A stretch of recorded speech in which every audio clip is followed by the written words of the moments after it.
Okay, hello everyone and welcome to the webinar, Participant Engagement Strategies for SNAP E&T. Excuse me, this is David Kaz with Seattle Jobs Initiative. We are part of the USDA Food Nutrition Services SNAP to Skills project, and we're glad to have you with us today. Today we're going to focus on how to craft powerful messaging and employ effective marketing outreach strategies to engage more qualified participants in SNAP E&T programs. So let's go to the next agenda slide and we'll briefly cover the agenda. We're excited to have several guest speakers with us today. And just to let you know up front that we'll have time for Q&A at the end of all presentations. So please make note of any questions that you have and save them for the Q&A period. For those of you new to GoToWebinar, your question box is in the field at the bottom of your control panel. And you should see a tab for the control panel on the upper right part of your screen. On this tab is an arrow, which you can click at any point to open and close the panel. You'll also be using the question box to respond to a poll question in a few minutes, so have that ready.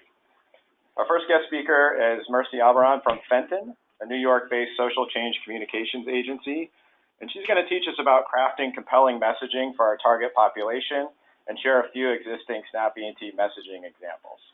Next, we'll talk about participant engagement in the context of SNAP E&T and go over some communications-related insights from applied behavioral science. After this, we'll share some real-life examples of SNAP E&T participant engagement strategies in action. First, we'll be hearing from Ruth Tipton and Jenny Welch-Fuller from the state of Kansas about their state's very successful E&T participant engagement work.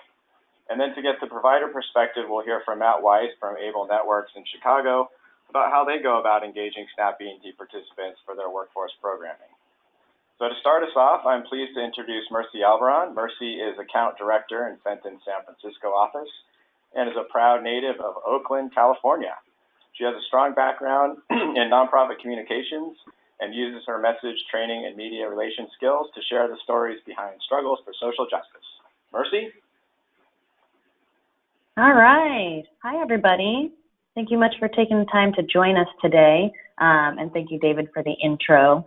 So as he said, I work at Fenton, where we offer communication support to nonprofits, advocates, foundations, government agencies, to really transform and harness the power of communications for social good. So really just wanted to say I'm really excited to give this training. Actually, my family relied on SNAP at one point when I was growing up, so I definitely have a personal connection to a lot of the work that you're all involved with.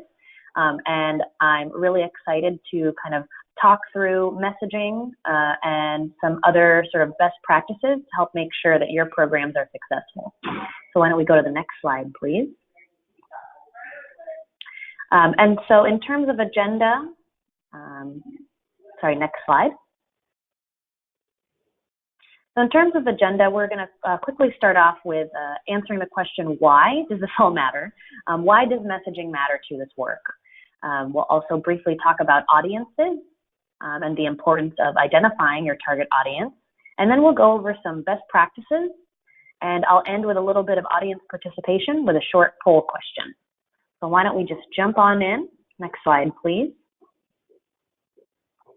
So why do these messages matter to our work? Why should we even use them? Next slide, please. So messages really help us help our audiences understand the context. It also helps tap into areas of the brain where they can access this as something that's memorable. It gives them something to chew on. So starting with messages, we really like to focus on making people feel something. You know, at the end of the day, there will be a lot of requirements, a lot of details, and things that go into your programs. And a lot of times your target audiences aren't in a place where they can take in all of that at once, right? There's a lot going on. So really focusing on honing key messages really just helps you set up a starting place, a start to the conversation. And messages are also really great at sort of being sticky, being repeatable, being memorable. So something that really sticks to your target audience and gets them asking themselves, like that's really interesting. I want to learn more about this program. You know, through constructing a few key messages, you're not necessarily going to talk about the whole program, everything that's offered, every detail. You just want to get the door open, get people interested and open to learning something new, learning about what you can offer, and that's what messages can do, and that's really why they matter. Why don't we go to the next slide, please? So what exactly is a message? How do we define that? So in terms of best practices, a lot of messages, when you think about it, you want to make sure that they're just a short suite of talking points that you can use and adapt for a variety of uses, right? So something relatively short, right? Like a message shouldn't be a long paragraph. It should be something that you could adapt from an email message to a tweet to something on a brochure. But really, it's kind of what your main messages are boiled down to. What are the most important points you want to get across? And something, again, that you can then adapt. So you're starting with just a short suite of messages, and you don't have to kind of reinvent the wheel every time, right? You don't have to think over and over again whether you're putting together a flyer versus a brochure versus an email, right? You've got a place to start.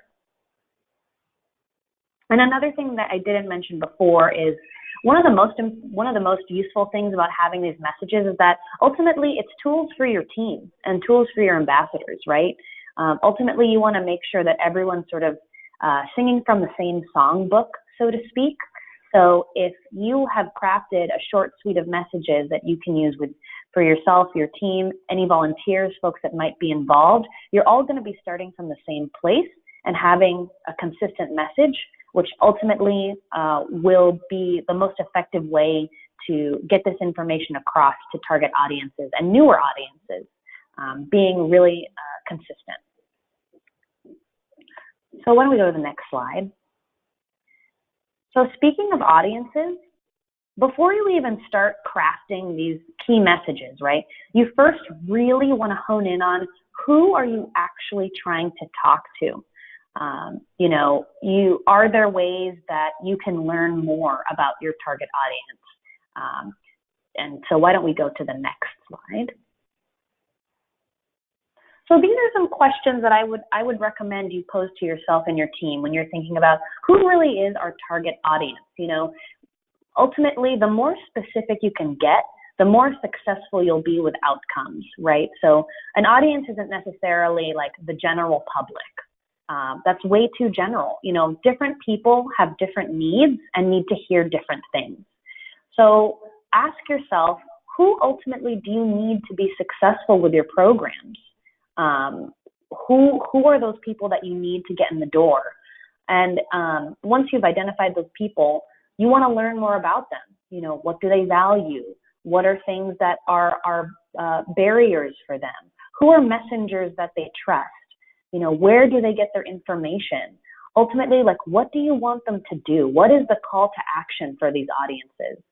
So answering a lot of these questions will really help you define what are the messages these folks need to hear. And so how you might, there's various ways where you might want to do some of this research. I mean, some common ways are maybe you want to conduct a handful of stakeholder interviews with some folks that are from that target audience. There's also a lot of available research online from, a lot of big research institutions like Pew, et cetera. But either way, I think the main point to hit home is even before you start crafting these messages, you really have to dedicate some time to figure out who exactly are these target audiences. And so these are just some questions that can get you started with that. And then why don't we go to the next slide? So we're going to go over a handful of best practices for messaging, and also it also applies a little bit to branding as well. So why don't we go to that first best practice? So if there's one thing I want you to take away from this presentation today, I know there's going to be a lot of information, but if there's one thing I would love for everyone to remember is when you're thinking about messaging, always start with your why. Why does our program exist? Why should people care about what we're doing? Why should our target audience care? Ultimately, if you start with that message, that's going to be the most effective place to get people in the door. Again, remember, messages are not the be-all, end-all. They're just tools that you can use to get people's heads nodding, get people interested in wanting to participate in your programs. And ultimately, the best place to start is to start with that why, answering those questions in your messages. Because ultimately, eventually you do want to get into, well, how do these programs work? What do they actually consist of? But to get the conversation started, you need to make it clear to your target audience why this is important for them, why they should care. Once that they've identified that and identified with that sort of emotionally, then once those heads are nodding, you can start going into the details. You don't want to overwhelm folks with those details at first. You just want to start with, well, why should this matter to you? And once you sort of, again, kind of open that door a little bit, folks are more open to absorbing more information. Again, a lot of these target audiences that you're working with, they've got a lot going on. And ultimately, the more succinct and clear you can be with why these programs matter and will ultimately be great for them, that's the best way to start. And so let's go to the next slide. There's a couple of examples here. Oh, let's go back one more. There we go. So some examples here. So I was looking at some websites and materials from folks around the SNAP E&T program. And so I saw this on the SNAP Path to Work website. One message that I saw was paths to employment and economic self-sufficiency for SNAP clients.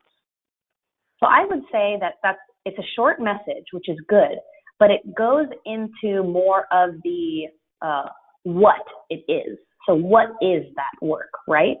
But then I saw another message kind of towards the bottom, and that was helping you find and keep a job. That right there is a great why message. Why to participate in these programs. It's super short and it gets to the point. You want to participate in these programs because it will help you find and keep a job. And that's really important. So I thought that was a really good example of something that's starting to get to that why message. And that, again, was from the SNAP Path to Work website. And yeah, let's go to the next slide, please. So another best practice that is good to think about, in addition to the why, of course, is, again, appealing to kind of these shared values. So putting yourself in the shoes of your target audiences, right? Like what are things that most people really can't argue with, right? And a lot of times that's where we want to start having those conversations, from areas where we can identify some sort of shared value. And so these are some general examples.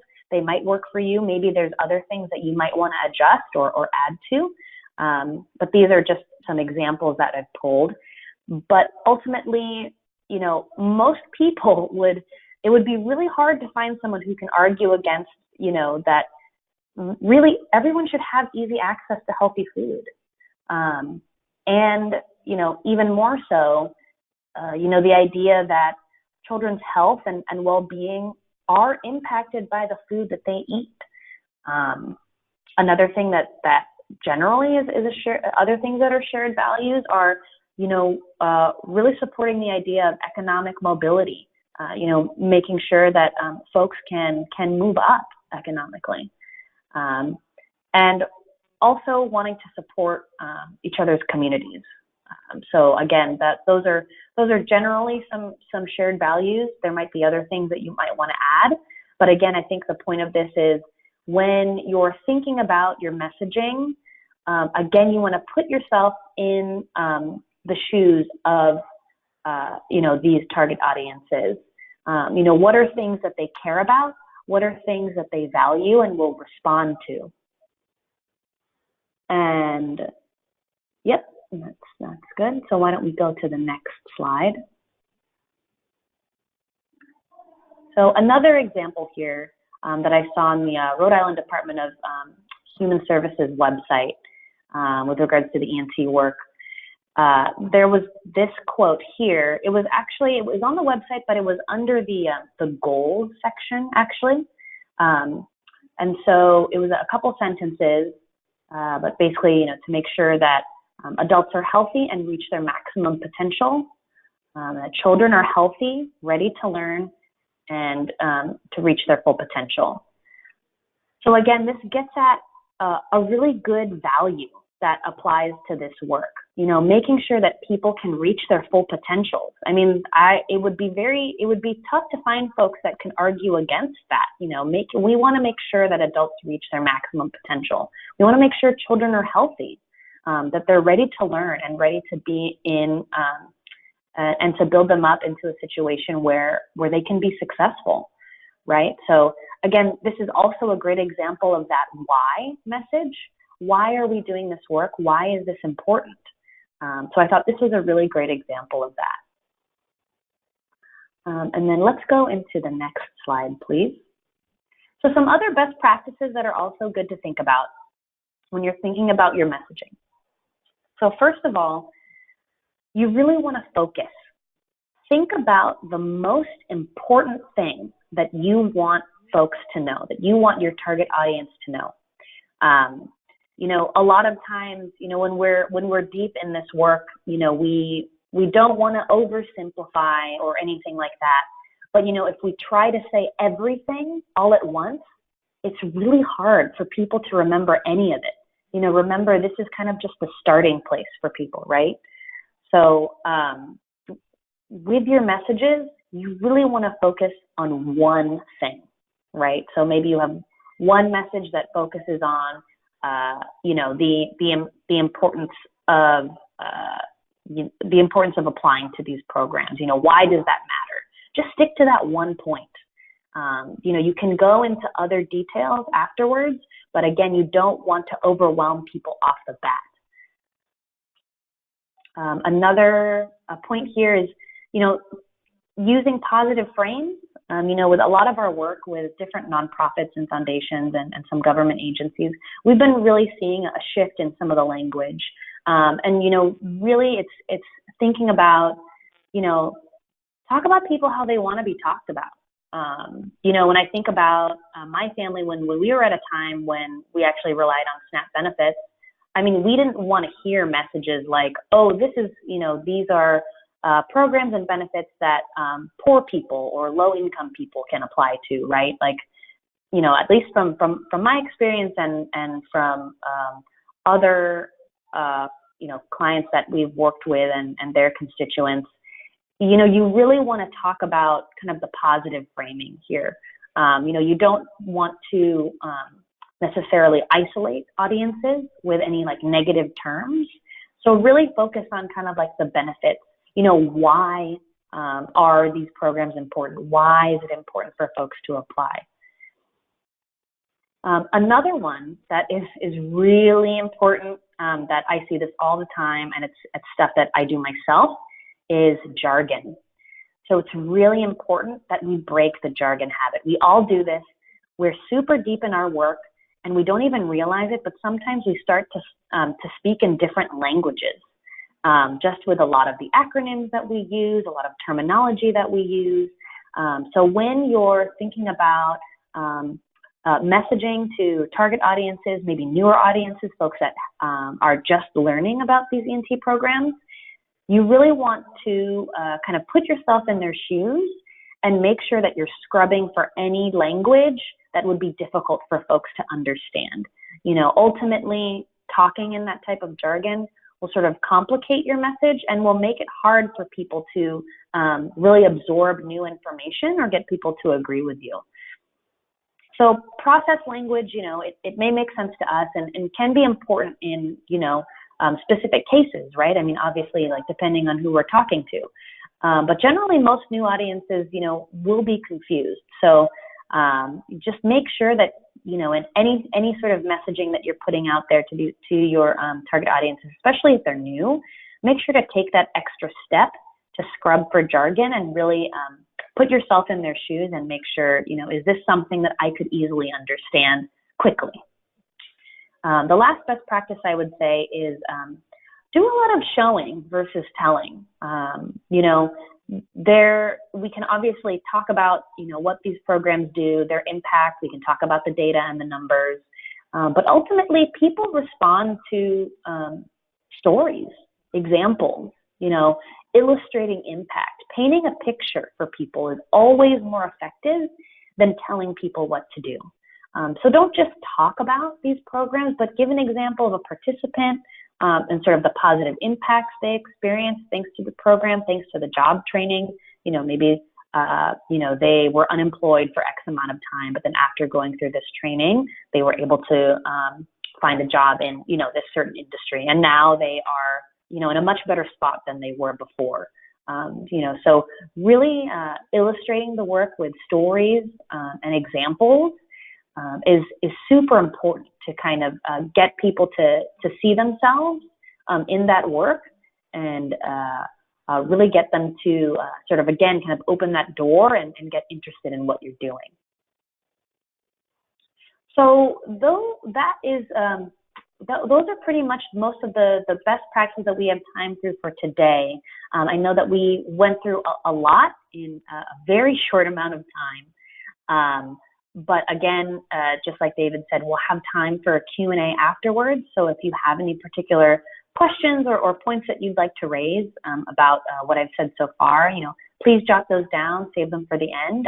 I will be on, so if there's anything specific to this presentation, I'll be able to answer those questions at the end. So before we wrap up, if we can go to the next slide, I wanted to, now that we've talked a little bit about messaging best practices, how to do this effectively, I talked a lot about our why. So focusing on what is that important why message? Why does this work matter? Why should folks participate? Ultimately, what is the point, right? Like, why do we exist? So I'd like for folks to just, take like 30 seconds to think about it. And if there is a question section on the menu in there, if folks can, and I already see that there are some questions in here. Thank you so much. But if folks can type in, what do you think is the most important why for your organization? I'd love to just see some examples. So we'll just give folks like a minute to plug those in there. So again, think, why is your work important?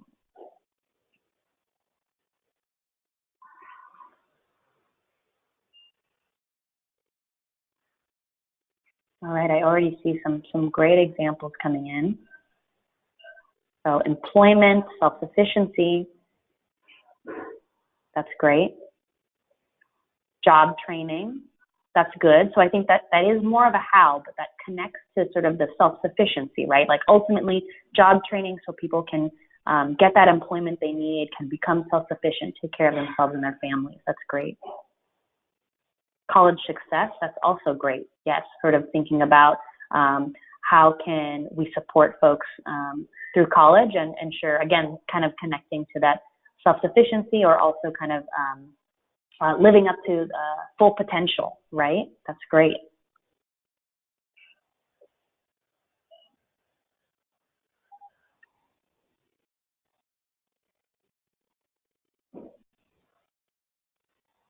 So many great examples coming in here. Thanks, everyone.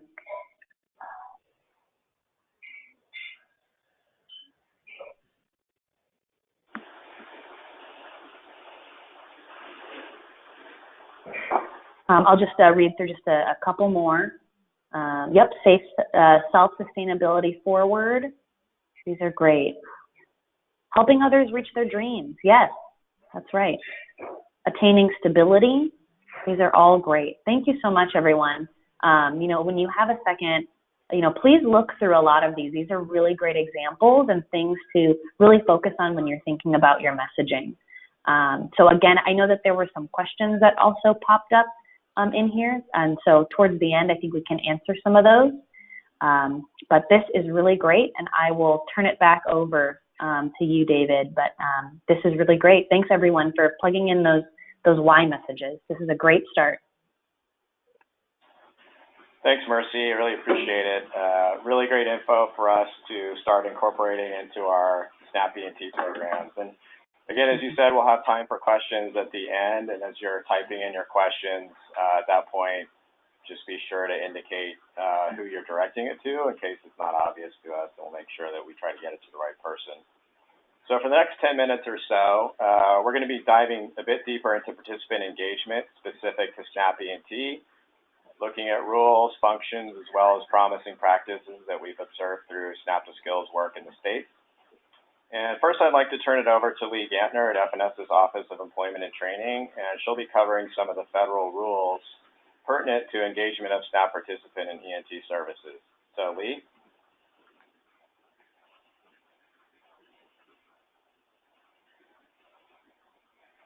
Lee, are you there? Are you on mute?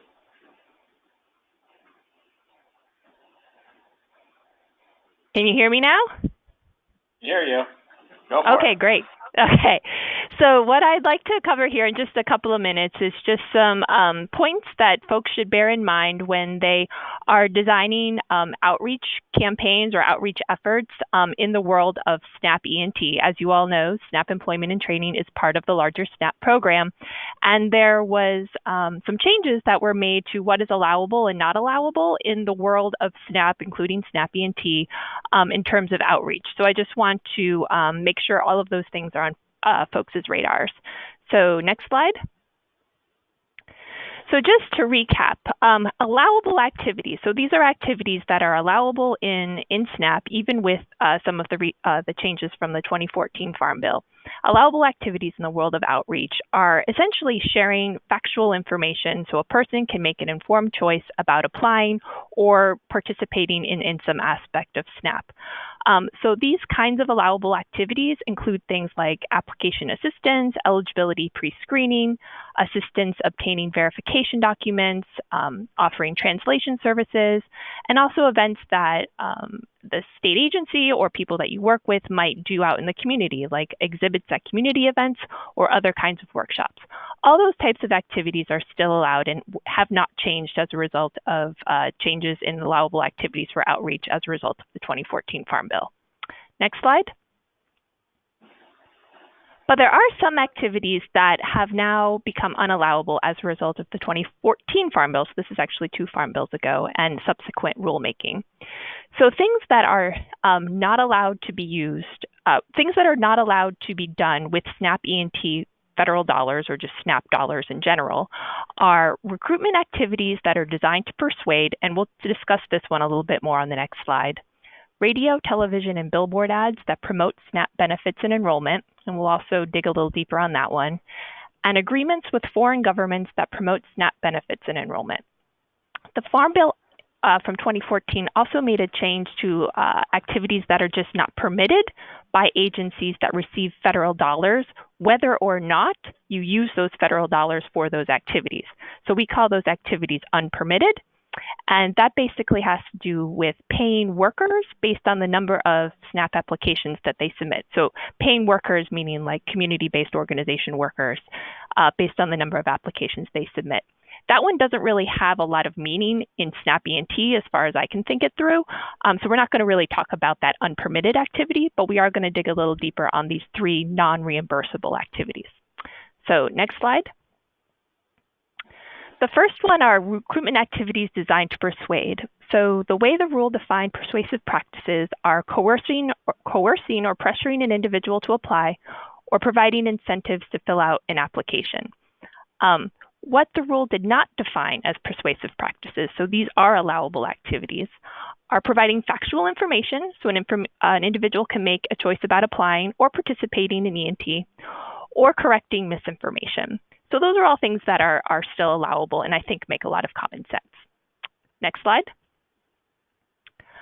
As far as the radio, television, and billboard ads, and I know we get questions about this one occasionally, radio, television, and billboard ads are not permitted. That promote SNAP benefits and enrollment.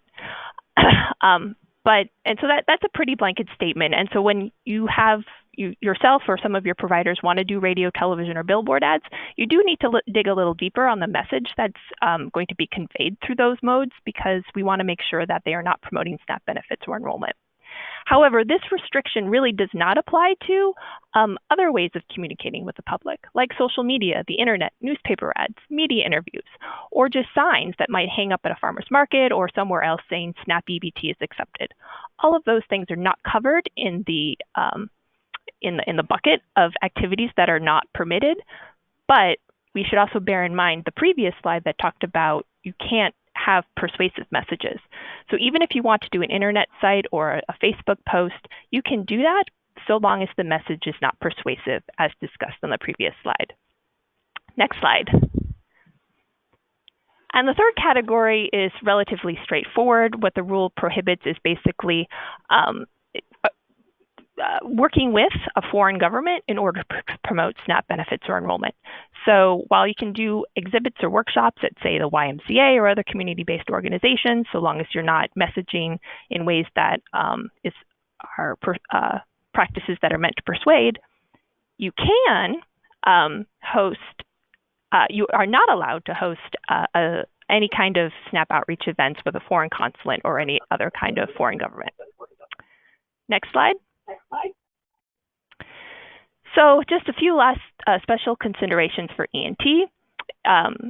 You can target messages to SNAP E&T participants or SNAP E&T participants that might be in a special location or that meet certain characteristics. All of that is fine as long as it's not a persuasive practice, as long as you're not using a persuasive practice. And you're also allowed to provide information about the ancillary benefits of SNAP. So if you wanted to communicate someone factually that, if you sign up for SNAP, you are also eligible to participate in SNAP E&T, that would be perfectly fine, because that is a factual statement. And it's telling you about some of the other benefits that kind of come along with applying for SNAP. So I know we went through that pretty quickly, so I am available to take some additional questions for you all as during this webinar or after. Thank you. Great, thanks, Lee. As Lee said, if you have questions for Lee, please indicate in the question box at the end that you have a question for her, and we'll try to get to as many as we can. So in thinking about engaging potential participants for SNAP E&T programs, there are, of course, three primary stakeholders involved. You have the SNAP agency, which includes the administrative oversight team for the SNAP program, SNAP E&T program, as well as frontline staff who directly engage and refer participants. You have any third-party partners engaged by the state to provide E&T services, and of course you have current and potential participants. So let's look at some useful information about each of these. Next slide. So the SNAP agency. The SNAP agency, of course, has a key role in participant engagement with the ability to set the engagement strategy and goals for the program overall. And one way to accomplish this, what we consider a best practice, is for the state agency to develop and regularly update a participant engagement or marketing plan, which can be done in conjunction with E&T partners. The plan can be valuable in establishing annual goals for the E&T program in terms of who and how many the program will seek to engage in E&T services. It can delineate the different functions of the state agency versus frontline staff versus third-party partners in doing participant engagement. It can set out the specific messaging and engagement strategies that will be used, and so on. It's very important that the state agency, whether it has a plan or informal or informal, it communicates its strategy to frontline staff as well as third-party providers and conducts any needed training, including on any messaging and outreach or marketing materials that the state is creating. Frontline staff in particular may need training specifically related to developing a new mindset about the important part of their work now being to connect people to services to help them advance in the labor market, so sort of vocationalizing the office. Other good practices that we see are, one, having a SNAP E&T website or website page to which frontline staff, participants, and third-party providers can refer that has information about the program as a whole, the specific services and third-party providers, including what they offer and their contact information, participant enrollment information, or a portal to start the enrollment process. We've also seen as a good practice outsourcing staff from the SNAP agency to spend a few hours a week out at third-party partners to help with engagement and create a more seamless engagement process. Next slide.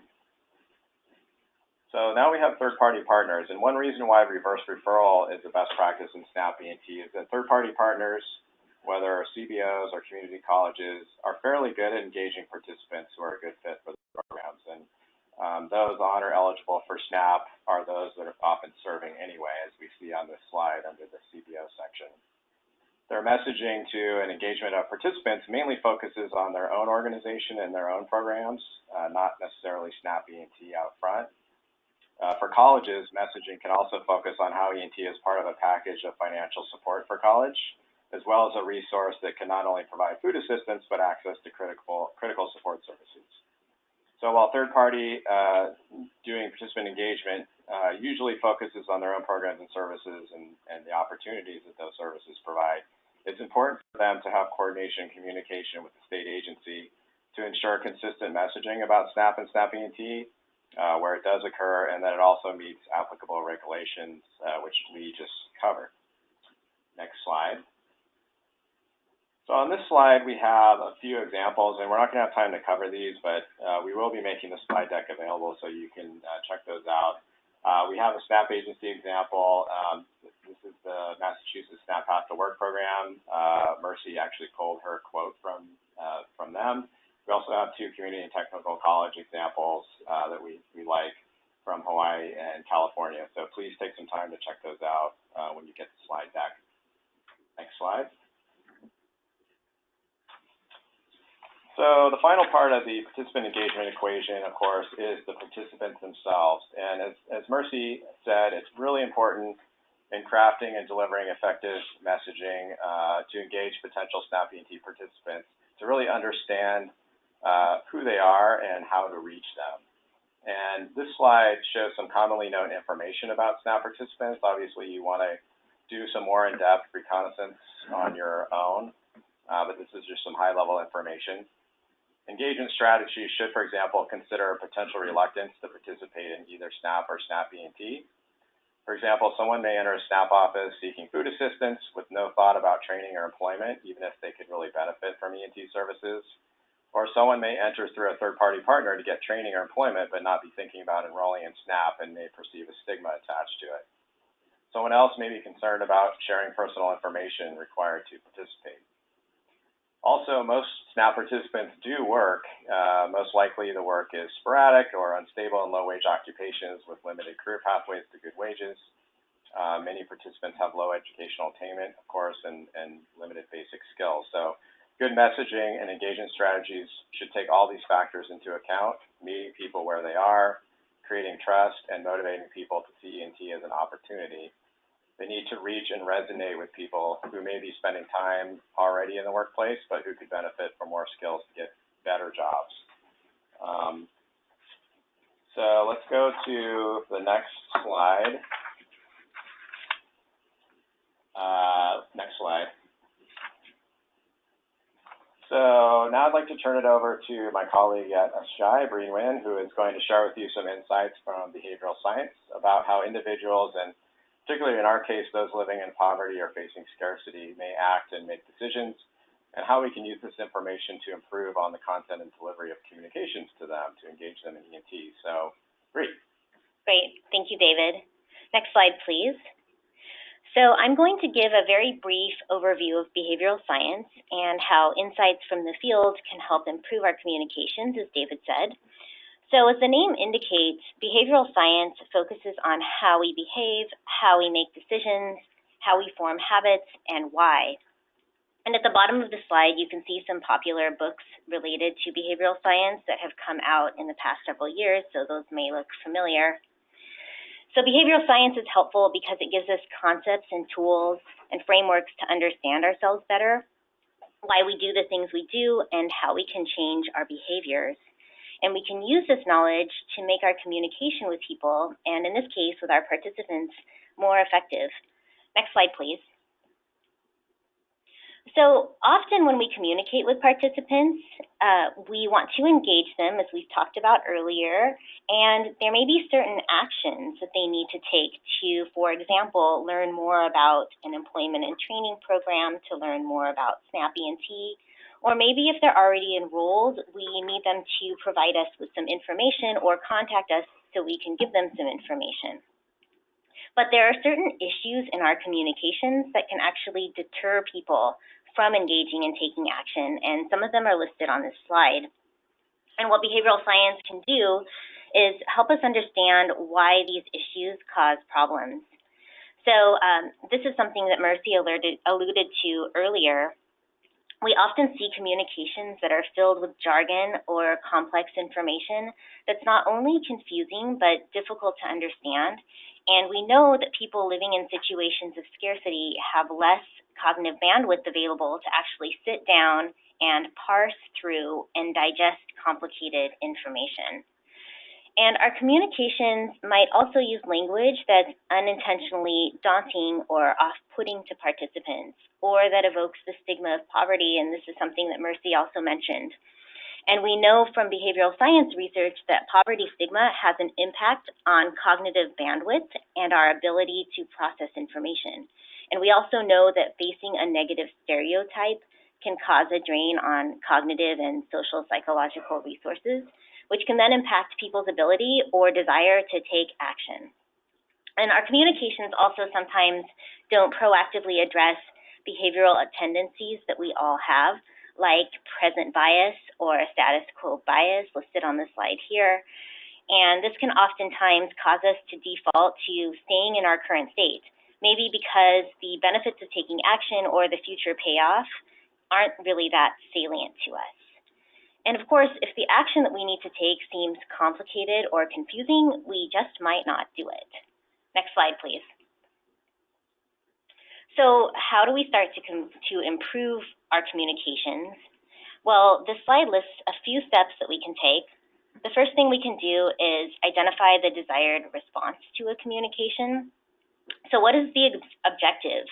Do we want participants to understand information about their benefits or program participation? Do we want them to seek out more information?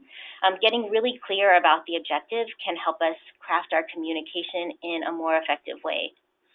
And the second step is to understand the context and understand recipients. And both David and Mercy talked about this.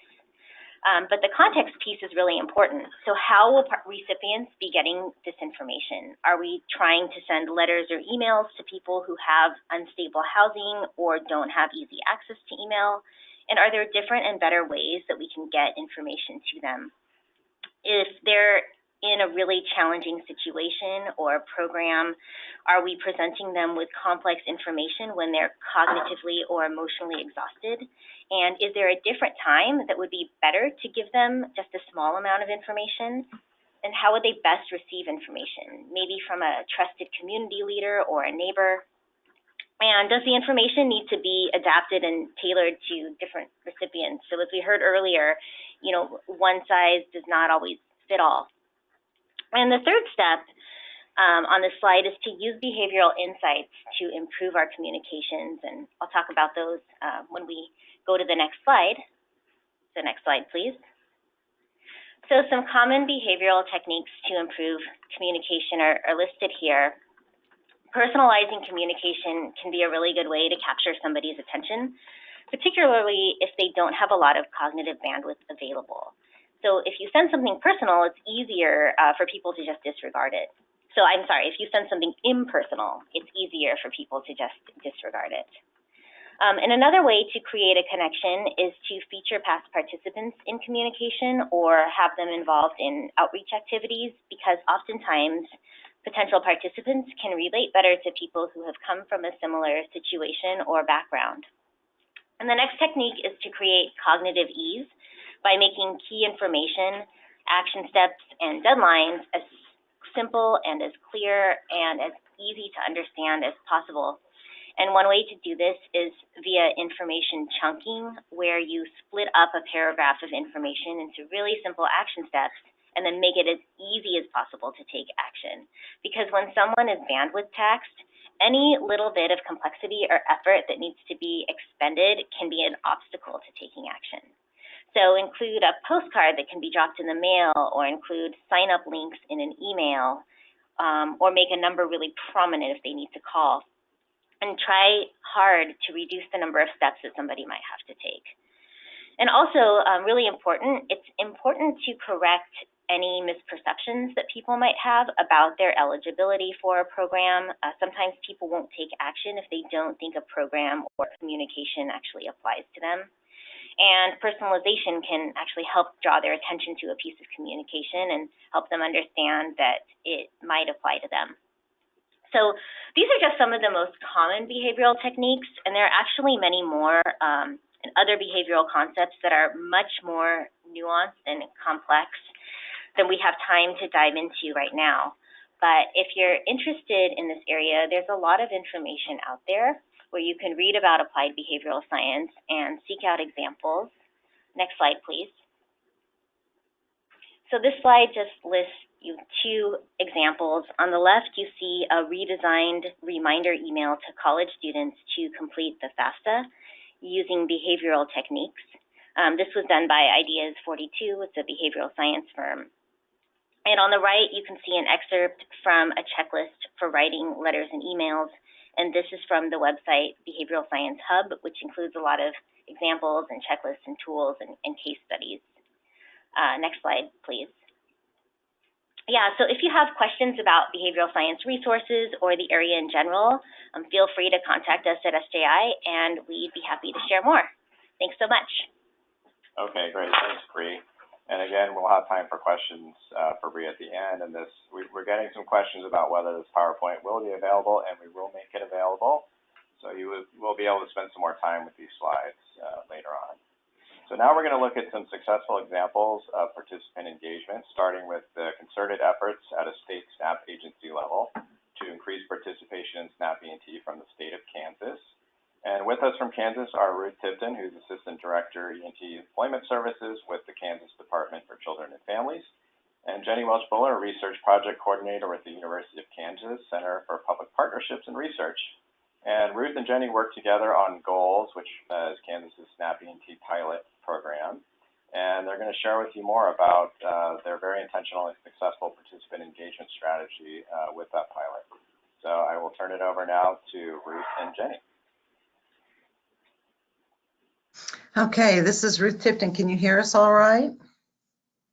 Yes. Okay, good. All right.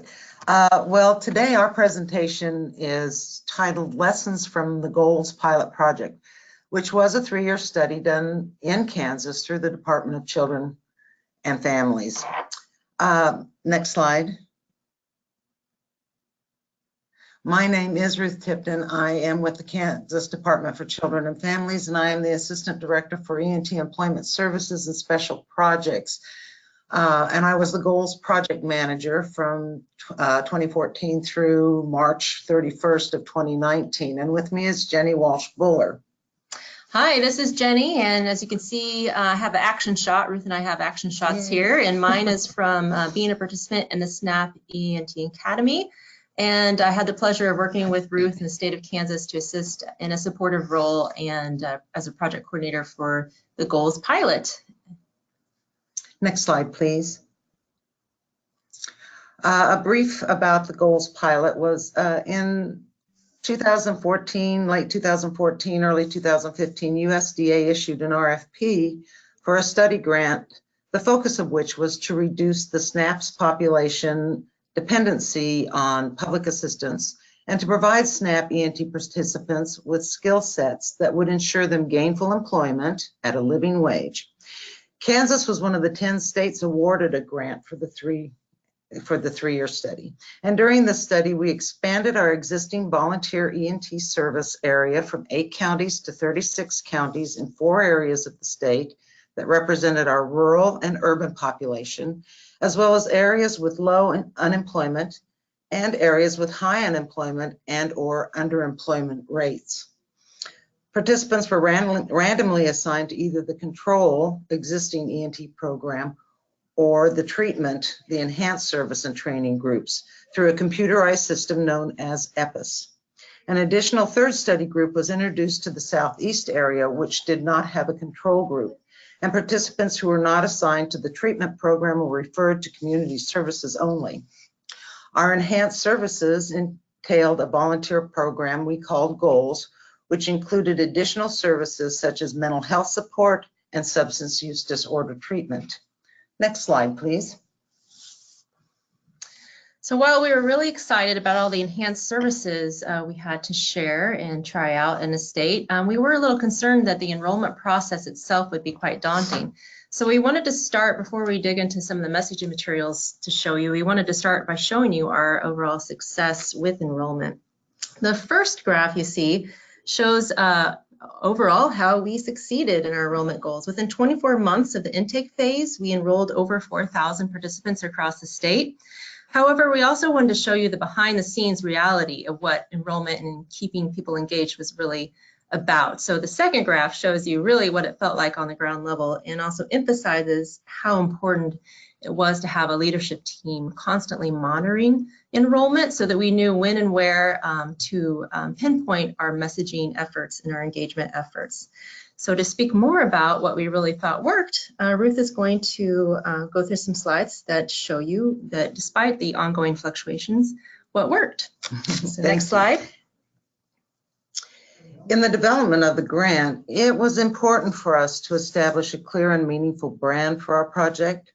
So in our proposal to USDA, we included a budget for hiring a marketing firm to assist us in developing this messaging strategy. I myself was depending on my firsthand experiences with SNAP and the TANF population. I was not well researched on behavioral science at the time. That has changed over the course of this grant. I just knew that our message had to be targeted to our clients. We had to focus on their needs and what motivated them. We designed several possible images and taglines that we thought would appeal to our SNAP population. The marketing company took these designs to focus groups around the state, and these focus groups consisted of SNAP recipients and our DCF staff. Our messaging materials, images, and taglines were developed based on what inspired our potential participants. You see examples of that in this slide. Initially, volunteers who were SNAP recipients, and I emphasize SNAP recipients, were informed of the program by posters in our lobbies, mass mailings, and postcards that were given to them by our eligibility staff during application approval, or during yearly reviews or interim reviews. Our community partners also played a huge role in doing cards and information sheets to their population that received SNAP. Next slide, please. Ongoing engagement was supported by quarterly newsletters sent to all participants who had been randomly assigned into goals, whether they were active or not. These newsletters highlighted success stories, new employment opportunities, and training opportunities, as well as some of our training schedules. Next slide, please. When random assignments stopped at the beginning of the grant's third year, we initiated 2 more mass mailings at 6-month intervals to all goals participants, inviting those who had dropped off to re-engage and those working but still receiving SNAP to take advantage of training to improve their employment situation. This was moderately successful with those who had dropped off, but was much more successful with those who had gone through the goals program and lost employment or had taken low-paying jobs. Next slide, please. So the most fun part is to take a look at what we produced. And so Ruth showed you a little bit of what that putting the participants and staff at the center of the design process looked like. But we wanted to reflect back on how the process actually worked, just as a review. So the first thing we did, as Ruth mentioned, was facilitated client and staff interviews just to talk about the messaging and the initial ideas that she presented, and then presented them the design concepts, and then incorporated the feedback with the help of our marketing firm.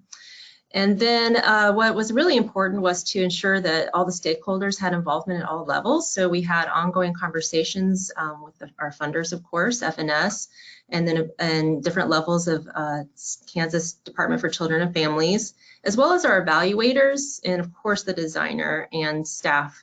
Ruth ensured that staff were involved in all these conversations. So there was a lot of, as we heard from FNS, there are a lot of things we had to be mindful of when getting that messaging across, and just engaging all the stakeholders throughout the process was critical. And then, of course, as we went on throughout the pilot, we invited continuous input from frontline staff. We had regular leadership meetings on a weekly basis, and kept a look at that data for enrollment and engagement, so that we could, again, pinpoint where there was drop-off, and based on a regional and sometimes office basis, try to pinpoint what really the drop-off was about. And what that took was engaging staff in those conversations. What's really happening? What kind of messaging do we need to refine? What can we do differently? So that's our process. Next slide, please. And then how we deployed it, again, just a review of Ruth, what she showed you. And during the initial engagement, we used posters, mailers, and we created a website. And then staff calls. They actually had a list of people who were eligible and made that personalized outreach, and then walked the lobbies. And also another key piece that Ruth likes to mention, and that we always try to remember and recognize, were our eligibility staff. They're the first point of contact in some cases for SNAP participants or those who are looking to enroll in SNAP. And we wanted to get them excited about the project too, and share in the messaging and the identity of the goals project. So, and then re-engagement was really critical, just keeping people engaged. And as Ruth showed you, the newsletters we used behavioral science when it came to designing those materials. We realized and learned throughout the years of the pilot that, of course, referencing success stories and having people be able to see themselves in those success stories, so that they could see, this is for me, this is a good fit. Whenever possible, we trained staff on what we learned about behavioral science, and part of that involved reminding them that personalized messages, even on the postcards, we left space for them to write little notes and personalize it, and the staff, again, were critical. We made folders where people could put their materials that had the same brand identity. That way, everybody from eligibility to staff to participants knew what the goals project was and felt like they were a part of something larger than themselves. So we really saw that echoed in the stories that people shared. They felt like they were a part of something, contributing to a larger project. So. And one thing that we came across through the research was people shared with us that texting was important, that sometimes people move, or they don't have a steady home at the time, but almost everybody has cell phones. So through the grant, we were able to experiment what it meant to give staff cell phones that they could then text check-ins and messages of encouragement to keep people engaged. So that was one intervention that we brought on based on our research in behavioral sciences. Next slide, please. So embedded throughout our project from start to finish was what we now know is a human-centered design approach at the most basic level, putting those we served at the center. But as Ruth mentioned, some of that was just based on her experience throughout the years of working in these programs. But we did take an iterative approach with all of our messaging materials, involving all the stakeholders, as we mentioned, and throughout the process to do what our guest speaker mentioned from Fenton, as well as Bree mentioned, to really create a message and a brand identity that spoke to the people and incorporated their input in it from the beginning. And that also gave staff pride in the program as well. And as we progressed, we learned more and more from behavioral science, and we wanted to share some of those resources with you, that even if you don't have a budget, as Ruth has mentioned, a large budget to get the message out or to develop these materials, you can see that we use some of these sources that are completely free and available to anyone. So, and some of those are from MDRC's Center for Applied Behavioral Science, as well as from the Administration for Children and Families Office for Planning, Research, and Evaluation. And we actually had them come out. We didn't have them. DCF hosted a training for all the staff where where they provided some technical assistance later on in the pilot. So just want to share those resources with you and so that you could have them at your convenience. So next slide. Here's our contact information if you're interested in getting a hold of either Jenny or myself. And you'll also see a website on there, goals.ks.gov. This website is a public report of the Goals Project. Our plan is clearly laid out on that. There are a number of beautiful videos by our actual participants who talk about their experience, their hope, the changes in their lives. As was mentioned many times, it's very important to have those testimonies from the actual participants to encourage other people to get involved in these programs. And we were very, very lucky to have a lot of peer support.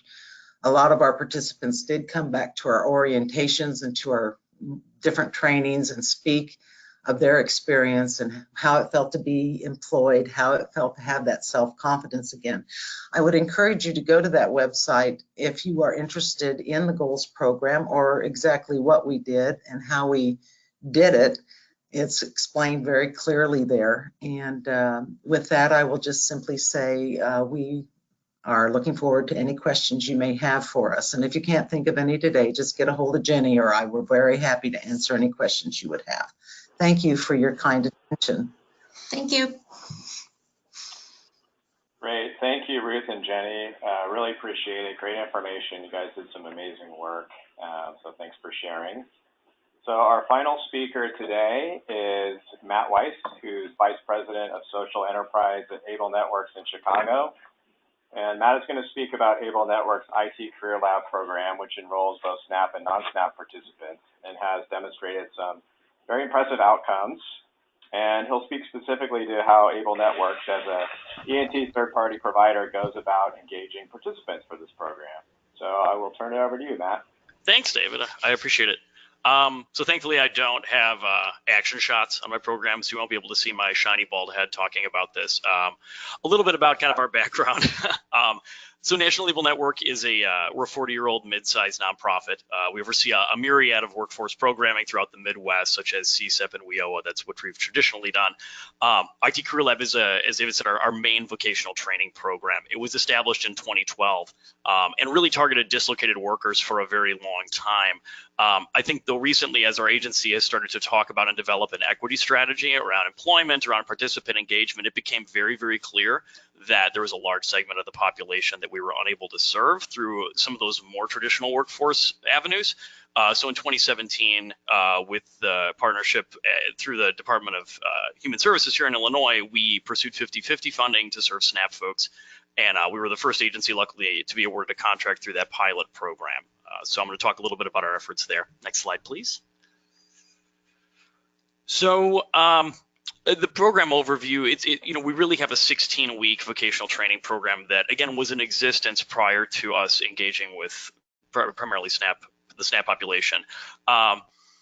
Folks they have the option to earn 4 certifications throughout the course of the program. Most walk away with 1 or 2, which is more than enough to gain employment in the IT industry. We've got 5 locations which we train at throughout the Chicagoland area, as well as one out of state of Minneapolis. And with our first foray into SNAP funding, we partnered with a local workforce board in the suburban county outside of Chicago, where we would utilize WIOA dollars to kind of fill the gaps in the training. We knew that we couldn't sustain a program with just 100% SNAP participants, nor did I frankly feel that that was a good model. I wanted a blend of individuals with a blend of backgrounds in the class. And so we used WIOA dollars to supplement that. So we had a combination of both dislocated workers, low-income adults, as well as long-term SNAP recipients, and even some new SNAP recipients in the classes, just to make sure that we have a full classroom. At the start of the training program, we found that it was very, very important to issue folks a laptop. All of our curricula is done on the computer. We have an instructor-led classroom, but all books and materials that participants have are on the machines. And we wanted participants to have something to take home, to study with. We know that oftentimes a computer is something that folks tend to get rid of or have to sell or just don't have the money to obtain. We wanted people to be able to train with us. So that's an important piece. And I want to talk a little bit how that plays into some of our marketing down the road. Next slide, please. So if you look at the program outcomes here, you can see we do really well. So this is our overall program statistics. We've got a 93% completion rate. 80% of participants earn one or more certs. And this is, just, again, our overall population of the, close to 800 students we've trained since inception of the program in 2012. Folks are making a really good wage. They're at $18.37 on average per hour, which is great. So if you click to the next slide, you'll see how our SNAP population does. And it's very, very similar in a lot of ways. The one area in which our SNAP folks we're still kind of working with is on unsubsidized employment transition.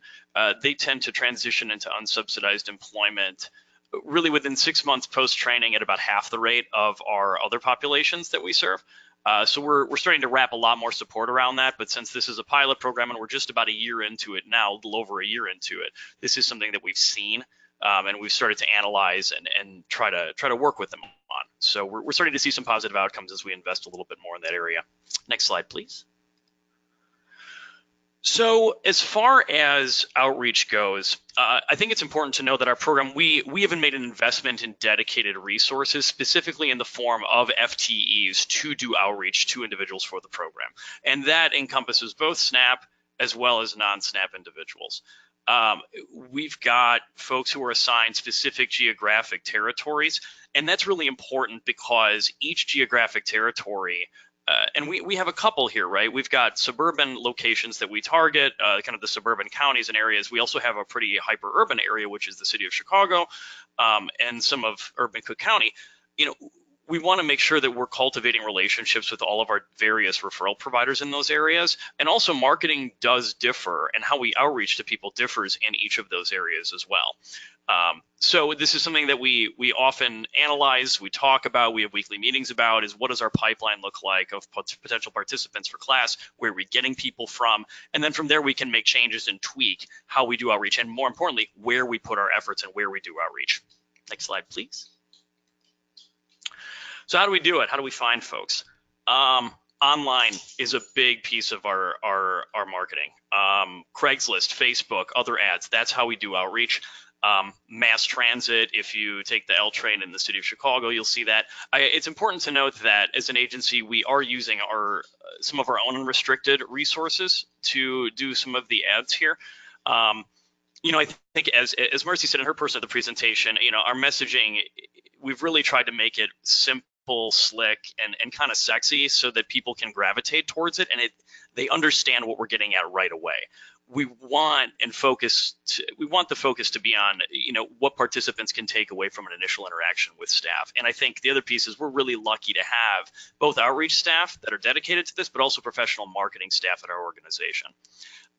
Some of the things that we do is we set up booths at local DHS offices, to kind of carnival bark at people and talk to them about what we're doing. Are they interested in IT? We have lawn signs that we've put out, and they're really simple. They just say IT job training and a website.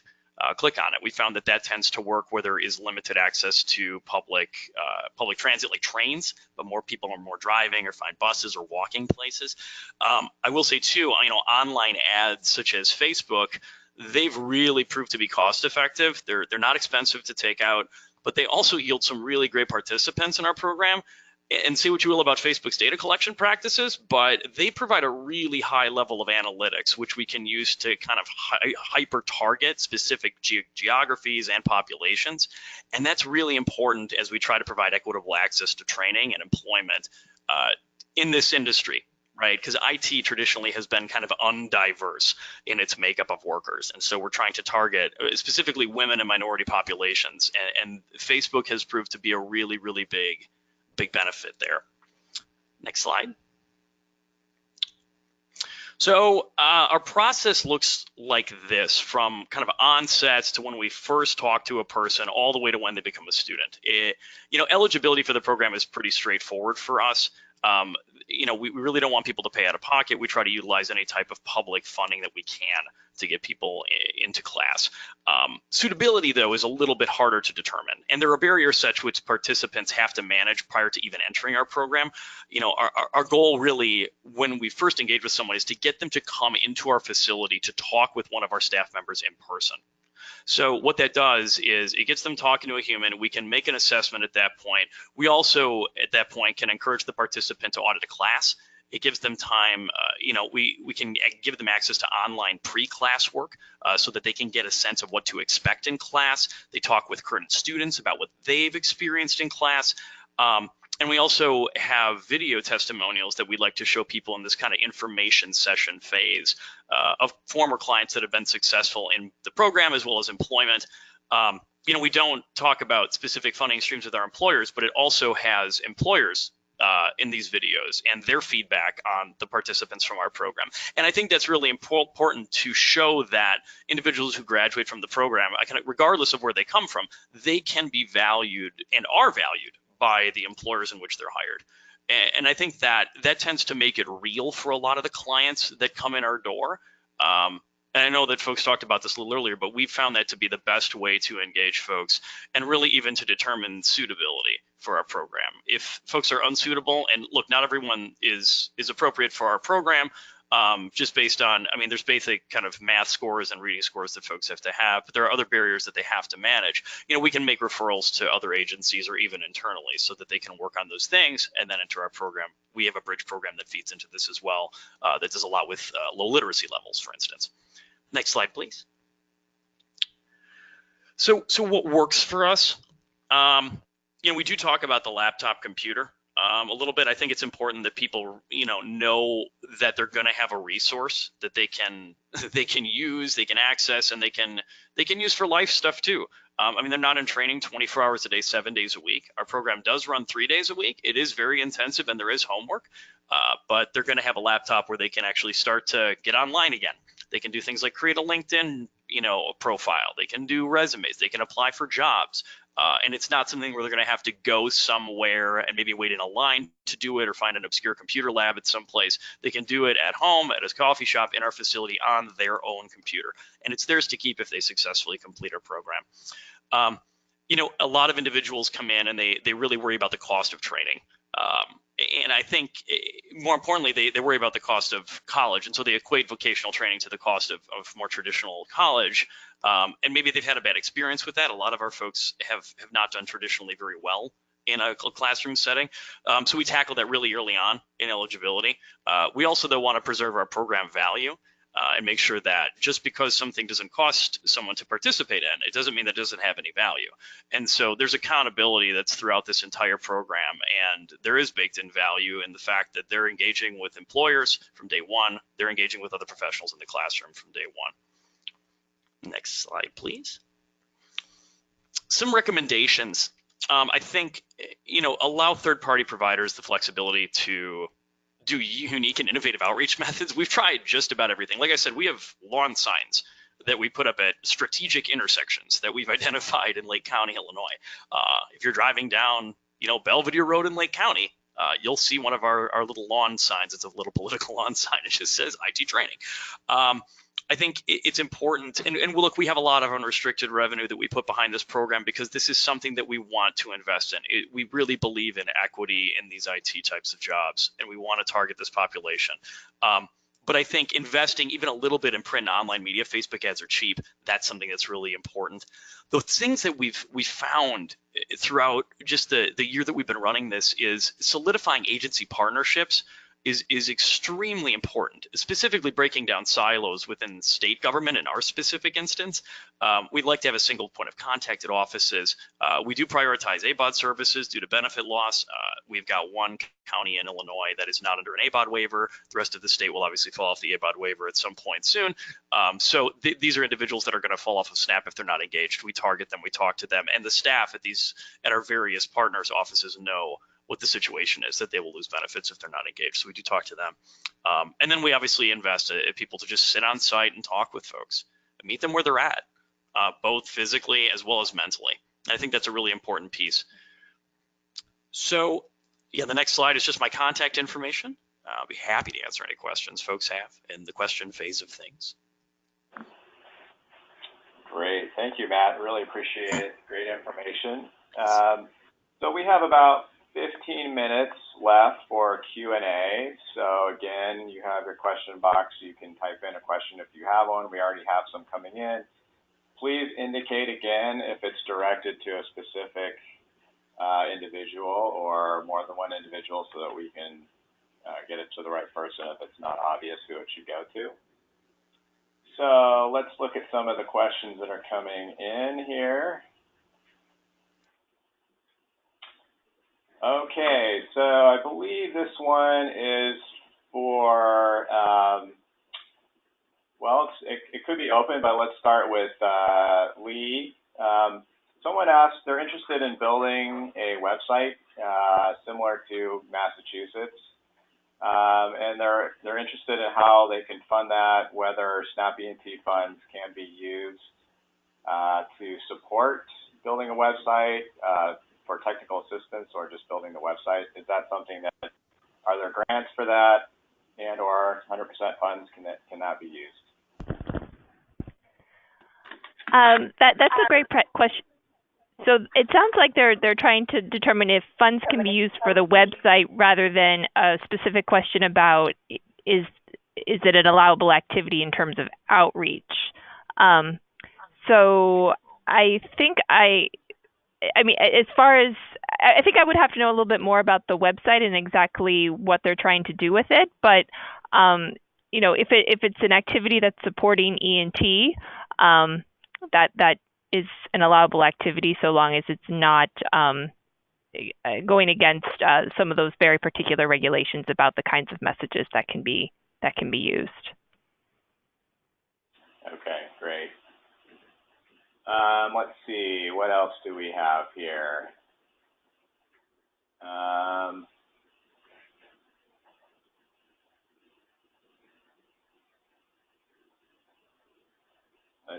Let's see. Okay.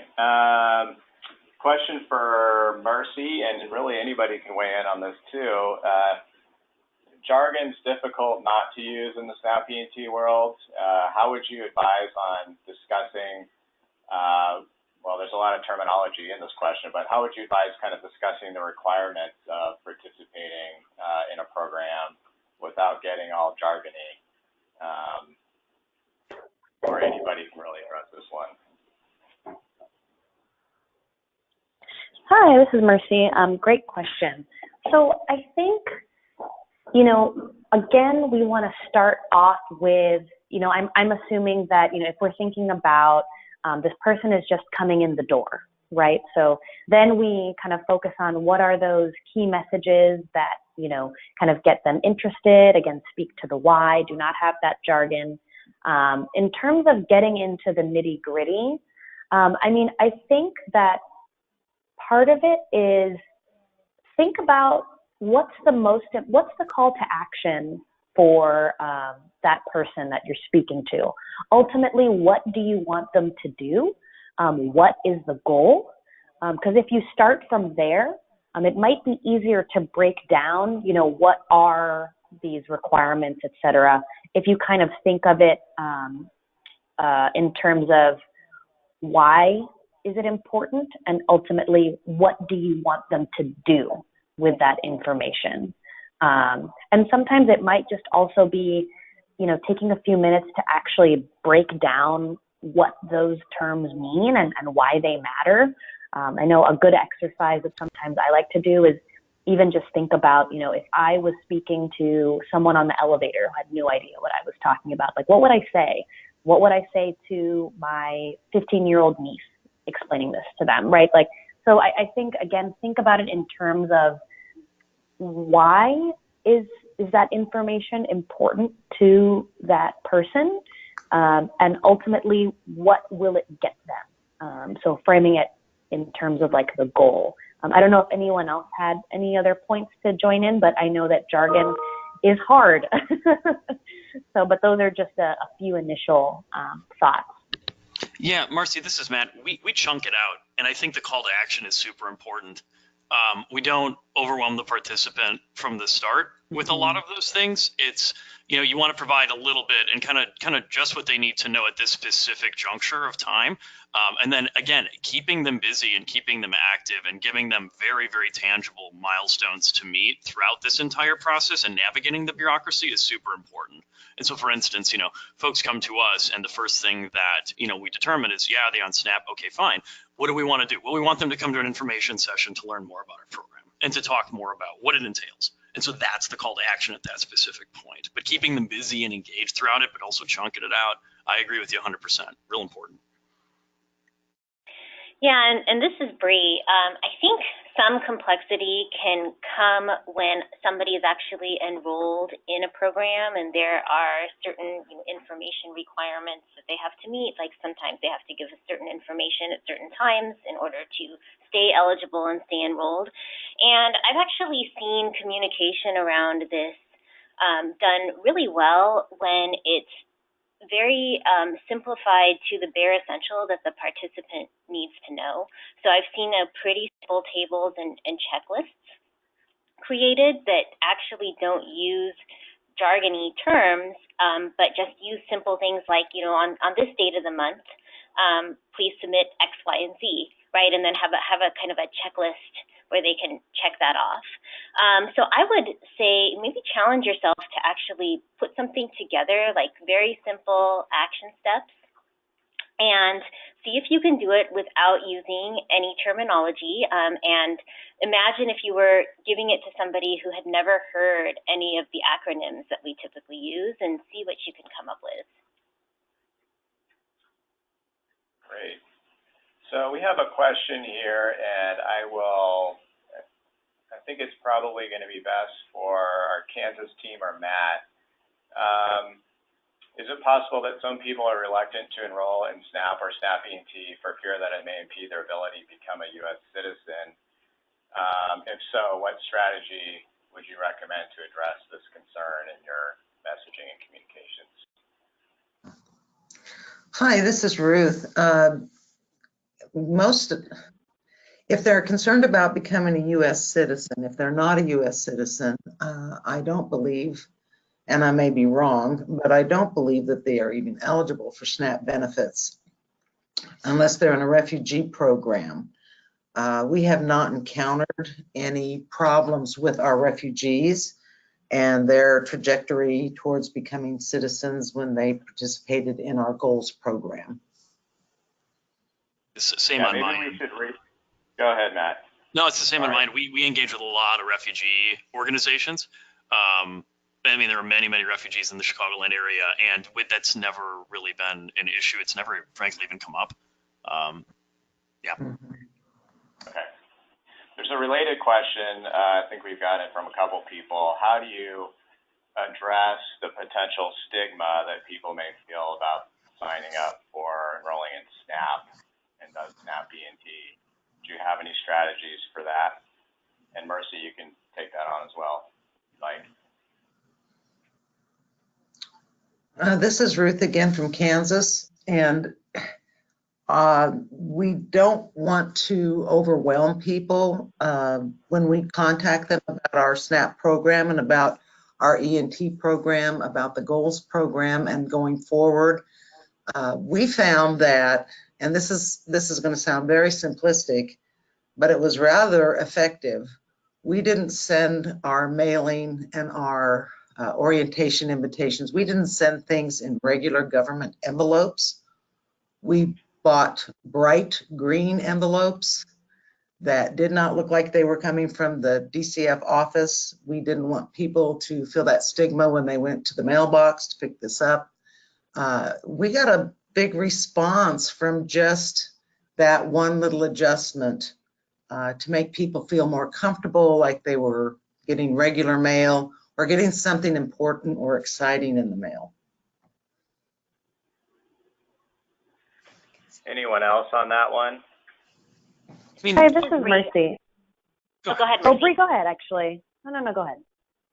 I was just going to briefly piggyback on what Ruth was saying in terms of kind of creating an experience for people that is exciting and I know we don't all have the ability to do this, but I've actually seen kind of people sometimes redesigning the front area of their office so that it's like has bright colors and it's like welcoming and inviting, so they don't feel like they're kind of going into a bureaucratic place where they're on benefits and kind of can evoke the stigma and evoke some shame. So making it kind of like an experience where this is exciting, you're part of this society, you belong.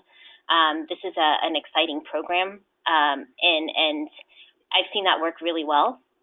And if anybody's interested and wants to contact me, I can kind of send examples of redesigned spaces and kind of redesigned documents if you want to see some of those examples. Mercy, did you have something you wanted to... Yeah, just one quick thing to add on. I think again, I think all of these tactics that were just shared are really great examples. And in terms of messaging, I mean, again, let's go back to that best practice of shared value, right? And it's really not about I wouldn't say it's that much about acknowledging stigma, but again, kind of going back to how is this benefiting that person? Why is it important for them? It's about, being able to move up in their career or just, being able to provide better for their family. It's again, kind of acknowledging, I guess what I would say more aspirational messages. So it's less about the situation that they've been in the past, kind of dwelling on that, but more thinking forward and again, kind of painting a picture for people. So again, if this could be through stories, through examples that you could use, but more painting a picture for what this more aspirational vision could look like.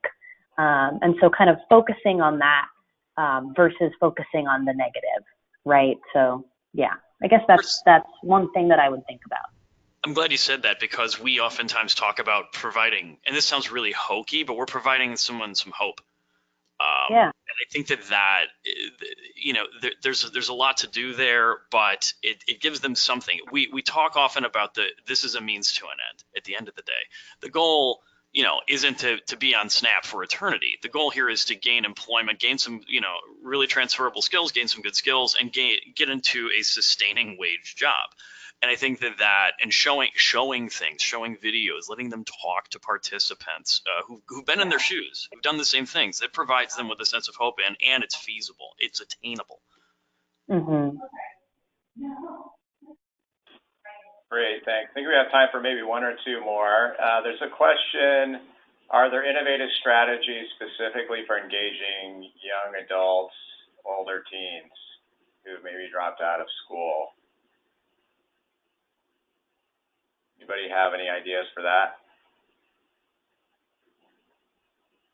I mean, we use Facebook a lot.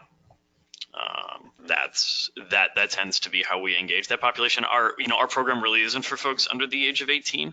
But if we're looking at kind of the quote unquote youth population of 18 to 23 or young adults, we found a substantial number of them on Facebook.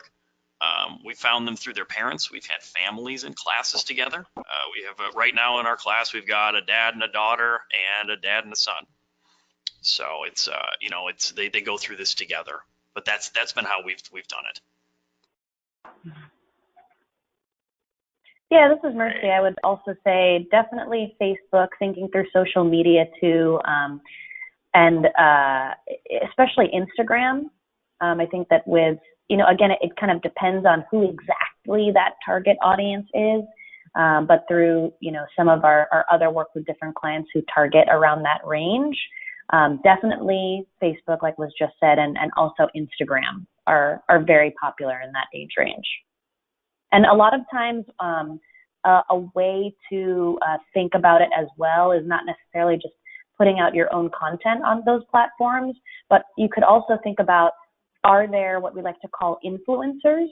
So people who are, say on Instagram or on Facebook that are have a following, are popular. Could there be opportunities to partner with those people who already have a good-sized audience around that age range, that they could then also put out messages too. So just kind of spitballing ideas there, but that's another thing I'd put out there. Okay, well, I believe we are out of time. It is now 11:30. We want to keep everything on time. So I want to thank all of our amazing presenters, Mercy Albaron, Ruth Tipton, Jenny Welch-Biller, Matt Weiss, Lee Gantner, and Bree. Again, we'll be making this webinar recording and PowerPoint available to you. I know there was a lot of interest in that, so keep an eye out for it. And thanks so much for joining us for the Snap to Skills webinar, and have a great afternoon.